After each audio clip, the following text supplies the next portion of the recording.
Student, welcome back in my Siddhistan class. So in my today class, we will study the 27, 28, 29, 30 and 31th श्लोक of कल्पना सिद्धि अध्याय. तो in this श्लोक we will study निरूप वस्ती के गुण and आस्थापन वस्ती के गुण. ठीक है.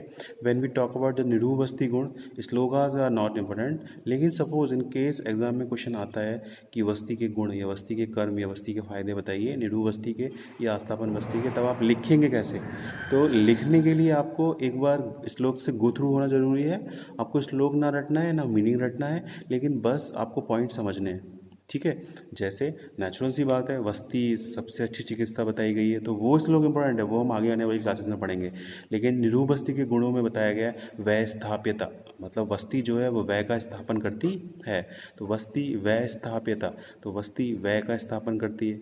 ठीक है. आपको पता है बस्ती जो है वो जितनी भी तरह की बीमारियां हैं उन सबको ठीक कर देगी, ऐसा बोला गया ना बस्ती के बारे में ब्रॉड टर्म. तो वै का स्थापन, गदा इज द पर्याय फॉर डिसीज, तो सर्व गदापश्च, सर्व गदापश्च, सर्व गदापश्च मतलब गद मतलब बीमारी, तो सभी जितनी भी बीमार तरह की बीमारियां हैं उन सारी बीमारियों को बस्ती दूर कर देती है. सर्व गदापश्च, सर्व गदापश्च, तो सर्व गदापश्च मतलब सभी प्रकार की बीमारियों को बस्ती दूर कर देती है. तो एक तो वह स्थापन कर रही थी बस्ती, और सर्व गदापश्च भी कर, अजीब से स्पेशल टर्म्स है इसलिए मैं आपको इतना फोर्स करके बता रहा हूँ. तो वै स्थाप्यत्वा सर्व गदापश्च एंड सर्वार्थकारी, सर्वार्थकारी मतलब जिस पर्पस के लिए आप वस्ती दे रहे थे उस पर्पस को सॉल्व आउट कर देगी, जिस डिसीज के लिए आप दे रहे थे उस डिसीज को सॉल्व आउट कर देगी, दैट इज सर्वार्थकारी. तो सर्व गदापश्च, सर्व अर्थकारी और वै स्थाप्यत्व. आपको पता ही है ना वस्ती से क्या होता है, विट श्लेष पित्त अनिल मूत्र ये सब उस मार्ग से बाहर निकलते हैं. तो विट श्लेष मूत्र पित्त अनिल करसी, करसी मतलब एक्सट्रैक्शंस, तो विट अकर्सी, पित्त करसी, श्लेष्म करसी, अनिल करसी, मूत्र करसी. तो विट करसी मतलब extraction of the stool from the body, पित्त करसी मतलब extraction of pitta from the rectum और अधोमार्ग, अनिल करसी मतलब extraction of vayu from the अधोमार्ग. तो विट करसी, पित्त करसी, श्लेष्म करसी, अनिल करसी, इवन मूत्र करसी. तो आपको वै स्थापित्व रखना था याद, सर्व गदापा रखना था, सर्व अर्थकारी रखना था, विटकर्सी, मूत्रकर्सी, पित्तकर्सी, श्लेष्मकर्सी ये सब रखने थे. और इस बस्ती की खास बात क्या है कि आप वमन वृजन तो शिशु में नहीं दे सकते, वृद्ध में नहीं दे सकते, लेकिन बस्ती शिशु वृद्ध यूनाम, शिशु वृद्ध यूनाम. तो शिशु वृद्ध यूनाम मतलब शिशुओं में भी प्रयोग किया जा सकती है, वृद्ध लोगों में भी प्रयोग कर सकते हैं और जवान लोगों में भी आप प्रयोग कर सकते हैं. तो स्पेशल स्पेशल फीचर सुनिए, वै स्थाप्यत्वा, सर्वगदापा, सर्वर्थकारी, विटकर्सी, पित्तकर्सी, स्थूलकर्सी, विटकर्सी, पित्तकर्सी, कफकर्सी, मूत्रकर्सी, है ना, अनिल करसी. इसके अलावा शिशु वृद्ध यूनाम, शिशुओं के लिए, वृद्ध के लिए और यूनाम के लिए बहुत इंपॉर्टेंट है, मतलब में भी आप यूज़ कर सकते हैं. तो ये जो टर्म्स थे ना, तो वो टर्म्स थोड़े स्पेशल टर्म्स हैं, सर्वगदापहा, सर्व अर्थकारी, वै स्थाप्यत्वा, मलमूत्र इन सबको कर्षी कर रही है. इसके अलावा शिशु वृद्ध यूनाम में भी आप दे सकते हैं. और आपकी बॉडी में जहाँ कहीं भी दोषों का संचय हो रहा है तो आप आस्थापन बस्ती के द्वारा उन संचित दोषों को एक्सट्रैक्ट करके आप बॉडी से बाहर निकाल सकते हैं. इसके अलावा जो एक कॉमन फीचर्स होते हैं, बलवर्धी, अग्निवर्धी, मेधावर्धी, बुद्धिवर्धी, है ना, वर्ण कृच्छचा, स्वर कृच्छचा, है ना, स्वर को बढ़ाने वाला, कॉम्प्लेक्शन को बढ़ाने वाला, बल को बढ़ाने वाला, वर्ण को बढ़ाने वाला, अग्नि को बढ़ाने वाला, ये सब फीचर्स आप ऐड कर सकते हैं. तो सोचिए क्वेश्चन आपके एग्जाम में आया कि निरूप वस्ती के कार्य या निरूप वस्ती के गुण बताइए, तो आप क्या लिखेंगे? सबसे पहले आप लिखेंगे वै स्थापित्व, वै का स्थापन करती है. सेकंड पॉइंट आप क्या लिखेंगे? सेकंड पॉइंट आप लिखेंगे सर्वगदापश्च, सारी प्रकार की बीमारियों को नष्ट करने में समर्थ है. तीसरा पॉइंट आप लिखेंगे सर्वर्थकारी, अपना टू फुलफिल द पर्पस, जिस पर्पस के लिए आप यूज़ कर रहे थे वो पर्पस ये फुलफिल करेगी. चौथा पॉइंट आप लिखेंगे शिशु वृद्ध यूनाम, it can be given in the shishu, it can be given in the vriddha, it can be given in the yuna, young age में. नेक्स्ट पॉइंट आप लिखेंगे पित्तकर्सी, एक्सट्रैक्शन ऑफ पित्ता, विटकर्सी, कफकर्सी, अनिलकर्सी, मूत्रकर्सी. इन सब के बाद आप लिखेंगे वर्धक, स्वरवर्धक, अग्निवर्धक, वर्णवर्धक, बलवर्धक, वयवर्धक. तो ये आपके 15-20 पॉइंट हो गए. इस तरह से आप लिख सकते हैं कि ये आस्थापन यानी निरूप वस्ती के आपकी बॉडी में गुण या कार्य हैं. ठीक है. रटना नहीं है। आप समझिए कि वै का स्थापन कर रही थी, सर्वगदाभा कर रही थी, सर्वार्थकारी कर रही थी, शिशु वृद्धि यूनाम में भी दे सकते थे। आपकी बॉडी से बिट पित्त श्लेष्म कफ मूत्र कर्सी कर रही थी और कुछ चीज़ों को बढ़ा रही थी, जैसे वर्णवर्धक, बलवर्धक, श्लेष्मावर्धक, अग्निवर्धक, स्वरवर्धक, है ना। तो इस तरह से आप समझिए और समझ के अपनी ही लैंग्वेज में एग्जाम में लिखिए। तो ये क्वेश्चन क्या था? ये क्वेश्चन था आस्थापन बस्ती के गुण या निरू बस्ती के गुण। नेक्स्ट हम पढ़ेंगे अनुवासन बस्ती के गुण।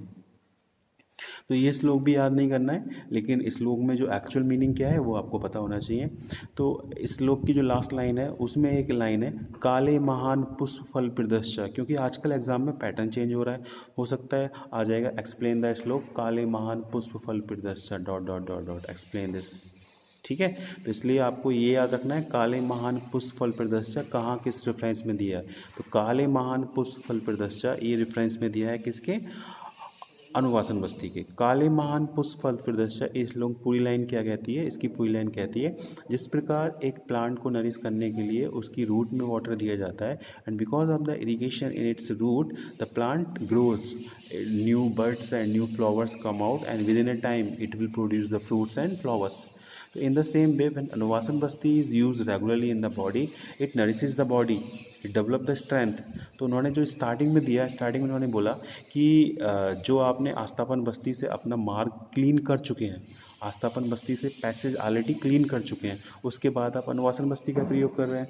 और आपको पता है अनुवासन बस्ती में आप किसका प्रयोग कर रहे हैं? अनुवासन बस्ती में आप स्नेह का प्रयोग कर रहे हैं, तेल का प्रयोग कर रहे हैं। और तेल, जैसे तेल वात के लिए बहुत अच्छी मेडिसिन बोला गया है, मधु कफ के लिए बोला गया है, घी पित्त के लिए बोला गया है।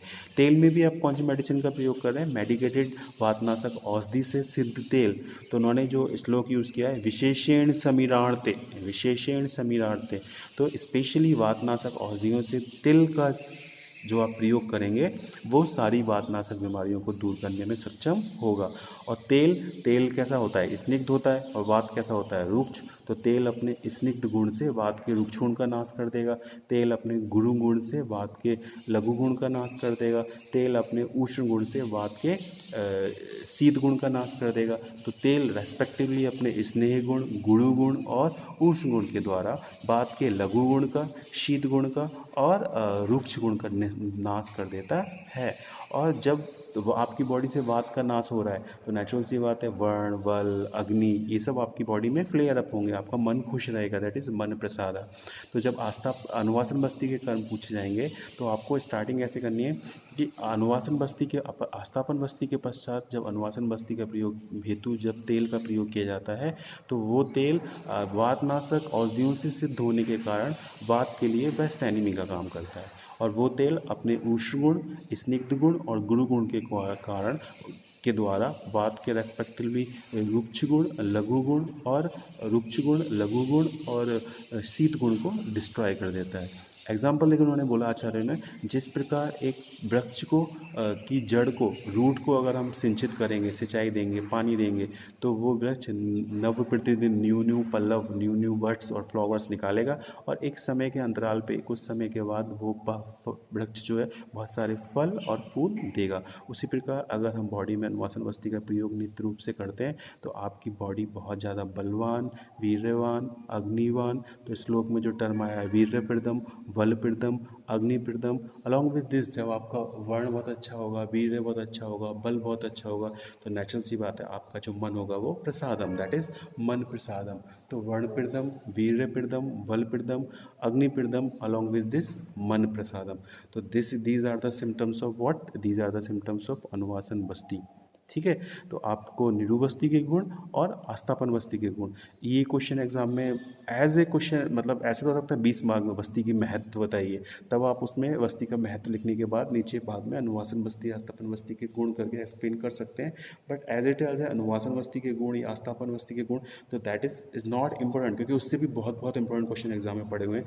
लेकिन इनकेस अगर आएगा वाइवा में एग्जामिनर पूछेगा तो आपको किस तरीके से लिखना है, श्लोक नहीं रटना है, आपको चीज़ों को समझना है, फिर अपनी लैंग्वेज में इंटरप्रेट करके एग्जाम में लिखना है।